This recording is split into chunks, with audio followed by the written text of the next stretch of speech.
देवा जैसे ही बिस्तर पर लेटता है, उसे ऐसा महसूस होता है कि कोई स्त्री उसके बगल में लेटी हुई है और उसके सिर के बालों में उंगलियां घुमाते हुए उसके बालों से खेल रही है। ऐसा महसूस होते ही वो झट से उठकर बैठ जाता है और मुस्कुराता हुआ इधर उधर देखने लग जाता है और मन ही मन सोचता है, ज़रूर रति प्रिया ही होगी, क्योंकि अब तो एक ही दिन शेष बचा है साधना का। फिर सोचता है, मुझे सतर्क रहना चाहिए, क्योंकि रात में साधना के वक्त मैं जिसे रति प्रिया समझ रहा था वो एक चुड़ैल निकली थी। फिर कमरे में इधर उधर देखने के बावजूद जब उसे कोई दिखाई नहीं देता है तो वापस रति प्रिया को याद करता हुआ बिस्तर पर लेट जाता है। बिस्तर पर लेटने के थोड़ी देर बाद ही उसे नींद आ जाती है और नींद आते ही सपने आने शुरू हो जाते हैं। वह सपने में देखता है कि नींद में वो खुद को एक गली में बदहवास भागता हुआ देखता है। कुछ गुंडे हाथों में डंडा लिए उसके पीछे भाग रहे थे और वो उन गुंडों से बचता हुआ भाग रहा था।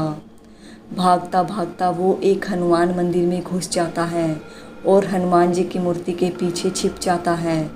वो गुंडे भी उसके पीछे पीछे उसी हनुमान मंदिर में घुस जाते हैं। उन गुंडों में से एक गुंडा उसे मूर्ति के पीछे छिपा हुआ देख लेता है। उसे देखते ही चिल्लाता हुआ उस पर डंडे से प्रहार कर देता है, ये देखो, ये हरामजादा यहाँ छिपा हुआ है। उस गुंडे के ऐसा चिल्लाते ही सारे गुंडे मिलकर उसे पीटना शुरू कर देते हैं और वो उन गुंडों से पिटता हुआ हनुमान जी से बचाओ बचाओ की गुहार लगाने लग जाता है। तभी वहाँ अचानक एक भीमकाय आदमी कहीं से आ जाता है और उन गुंडों को मारकर लहूलुहान कर देता है और उसे बचा लेता है। वो भीमकाय आदमी देवा से पूछता है कि ये सारे गुंडे मिलकर तुम्हें क्यों मार रहे थे बच्चा? देवा उस भीमकाय आदमी से कहता है, वो भीमकाय आदमी कहता है कि डरो नहीं बच्चा, मैं वही हूँ जिसे तुम अभी बचाओ बचाओ की गुहार लगा रहे थे। देवा कहता है, मतलब आप हनुमान जी हैं?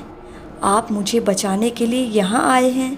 ये बोलकर देवा उस भीमकाय आदमी के चरणों से लिपट जाता है।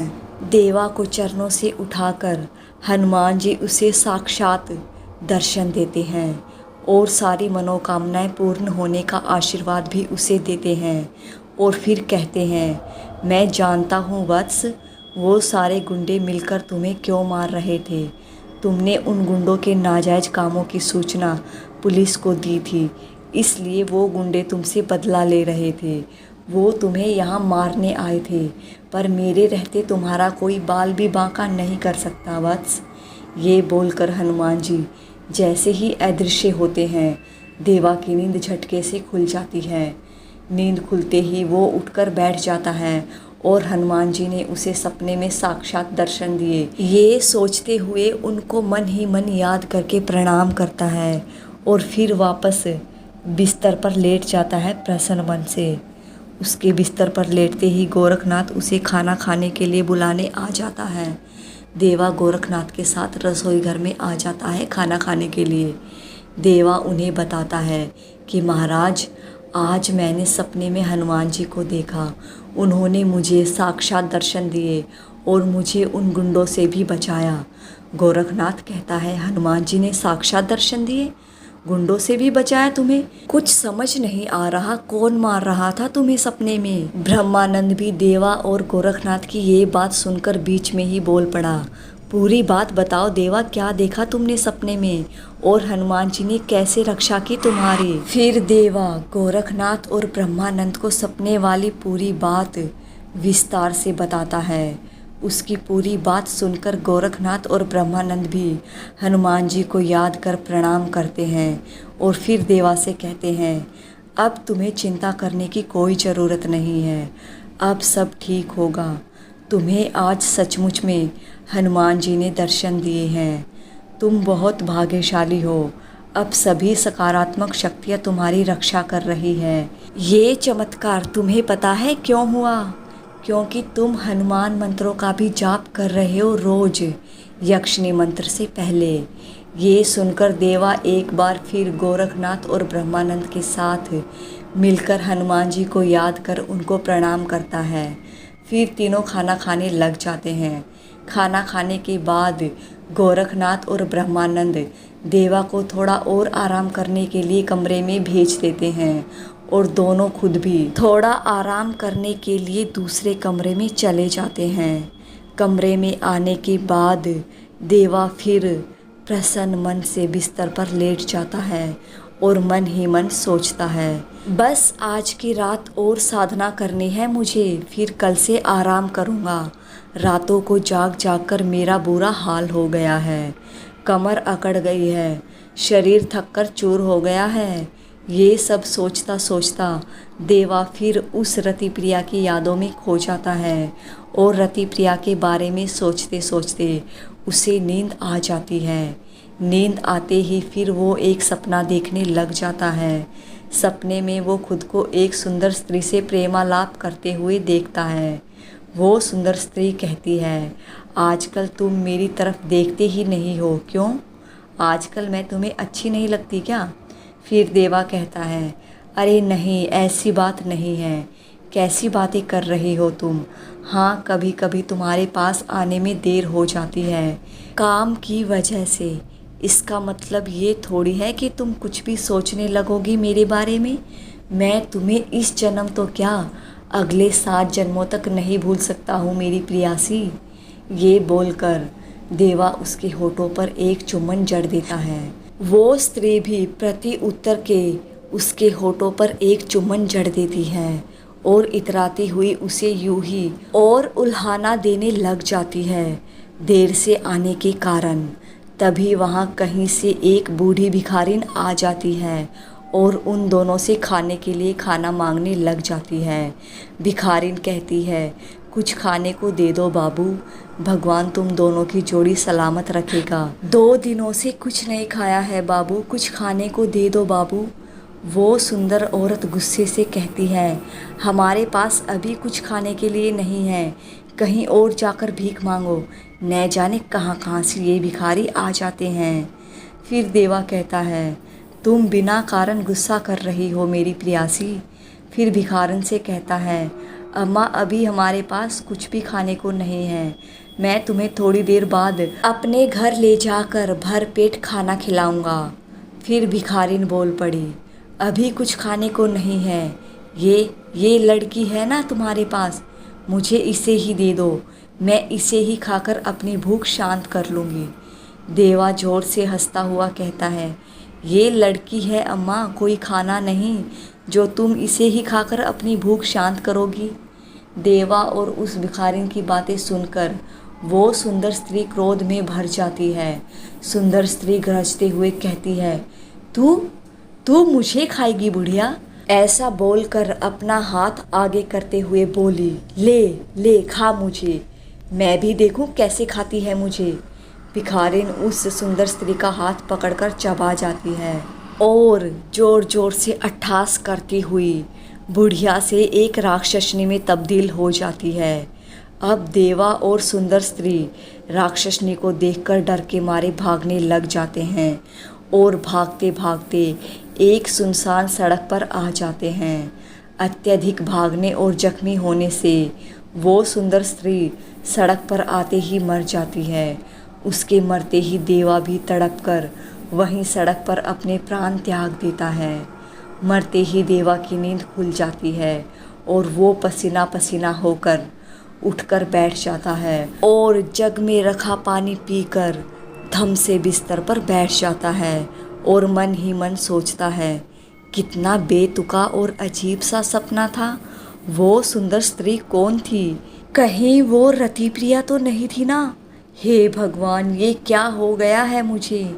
हे भगवान, मेरी रक्षा करना, इन सपनों ने भी मेरा जीना दूभर कर रखा है, मेरी रक्षा करना भगवान। भगवान से रक्षा की गुहार लगाकर देवा फिर रति प्रिया के बारे में सोचने बैठ जाता है। रात के 12 बजते ही गोरखनाथ और ब्रह्मानंद देवा को लेकर काली नदी पर आ जाते हैं। देवा से 51वें दिन की साधना करवाने के लिए नदी पर आने के बाद देवा हमेशा की तरह सुरक्षा चक्र बनाकर उसमें बैठ जाता है। ब्रह्मानंद उसके सुरक्षा चक्र में एक छोटी थाल में एक ताज़ा गुलाबों की माला और कुछ मेवे, मिष्ठान और गुलाब के एक इत्र की शीशी भी रख देता है और देवा से कहता है, तुम्हें सब कुछ याद तो है ना, जो तुम्हें समझाया था? कुछ भूल गए हो तो अभी पूछ लो। आज कोई गड़बड़ मत करना देवा, वरना इस जन्म में भी तुम बेमौत मारे जाओगे। अगर तुमने यक्षिणी से वचन मांगने में कुछ गड़बड़ की तो तुम्हारा तो सर्वनाश होगा ही। भैरवनाथ की आत्मा को भी मुक्ति नहीं मिलेगी। इस बार तुम इस यक्षिणी रूप जाल में मत फंसना और ना ही उसकी लच्छेदार बातों में फंसना, समझे तुम? जब वो सामने आए और तुमसे कहे कि वर मांगो तो सबसे पहले अपने पूर्व जन्मों की माफ़ी मांगना उससे तुम, फिर जो समझाया है वो सब कहना। अब साधना का वक्त हो चला है, अब जल्दी से हमेशा की तरह साधना शुरू करो। ये बोलकर ब्रह्मानंद और गोरखनाथ जली चिता के अंगारों के पास जाकर बैठ जाते हैं और यक्षिणी से संबंधित ही वार्तालाप करने लग जाते हैं। देवा हमेशा की तरह सबसे पहले अपने इष्ट देव को प्रणाम करता है, फिर एक माला हनुमान मंत्र की जापता है, फिर एक माला गुरु मंत्र की जपने के बाद यक्षिणी मंत्र का जाप शुरू कर देता है। यक्षिणी मंत्र की एक माला जाप होते ही देवा को ऐसा लगता है कि एक काली सी परछाई सुरक्षा चक्र के चारों ओर तेजी से घूम रही है। फिर उसे ऐसा लगता है कि वो काली सी परछाई उससे कुछ बोल रही है, लेकिन देवा को कुछ भी स्पष्ट सुनाई नहीं देता है। उसे उस काली सी परछाई के तेजी से घूमने और उस परछाई की अस्पष्ट अजीब सी आवाज़ से डर लगने लग जाता है। डर लगने के कारण वो ज़ोर ज़ोर से मंत्र जापता हुआ सोचने लग जाता है, आज ये कौन सी बला मेरे गले पड़ने वाली है। ये परछाई यक्षिणी की तो नहीं हो सकती, क्योंकि वो तो सकारात्मक शक्ति होती है ना। फिर थोड़ी देर बाद ही उसे ऐसा लगता है कि वो काली सी परछाई सुरक्षा चक्र के अंदर घुस गई है और सुरक्षा चक्र के अंदर भी तेज़ी से घूम रही है। अब देवा का डर के मारे बुरा हाल हो जाता है। वो ज़ोर ज़ोर से मंत्र जपने लग जाता है। फिर कुछ ही मिनटों बाद उसे ऐसा लगता है कि उसका सिर भारी हो गया है। उसे ऐसा लगने लगता है कि कोई उसके भौहों के बीच के स्थान पर आकर बैठ गया है और हथौड़े से उसके सिर पर वार कर रहा है। इससे उसका सर भारी होने के साथ साथ जोर से दर्द करने लग जाता है। अब देवा की हालत और भी बुरी हो चुकी थी, फिर भी वो जोर जोर से यक्षिणी मंत्र जापता रहता है, गोरखनाथ और ब्रह्मानंद के डांट के डर की वजह से। फिर कुछ ही देर बाद उसे ऐसा लगता है कि कोई स्त्री उसके कान में जोर जोर से चिल्ला रही है, मैंने कहा था ना कि तुम ये जाप मत करो, लेकिन तुमने मेरी कोई बात नहीं सुनी। अब भुगतो निरंतर जाप करते रहने का दंड। अब तुम फिर मेरे हाथों मारे जाओगे। सब तुम्हारी गलती है। मैं कहती हूँ तुम अब भी ये जाप करना बंद कर दो तो मैं तुम्हारी जान बख्श दूंगी। अभी भी वक्त है, बंद कर दो ये जाप। बहरे हो क्या? मैं कब से चिल्लाए जा रही हूँ और तुम्हारे कान पर जून तक नहीं रेंग रही। मैं कहती हूँ अभी भी वक्त है, बंद कर दो ये जाप। देवा को अभी तक कुछ स्पष्ट सुनाई नहीं दे रहा था। उसे बस कान में किसी स्त्री के चिल्लाने की ही आवाज़ सुनाई दे रही थी, इसलिए वो बिना डरे मंत्र जापता रहता है। दोस्तों, कहानी कैसी लग रही है कमेंट करके ज़रूर बताइएगा। इस कहानी का अंतिम भाग बहुत जल्द आएगा आप लोगों के लिए। तब तक के लिए आप लोगों से विदा लेती हूँ। कहानी अच्छी लगी हो तो चैनल को सब्सक्राइब, वीडियो को लाइक शेयर ज़रूर कर दीजिएगा।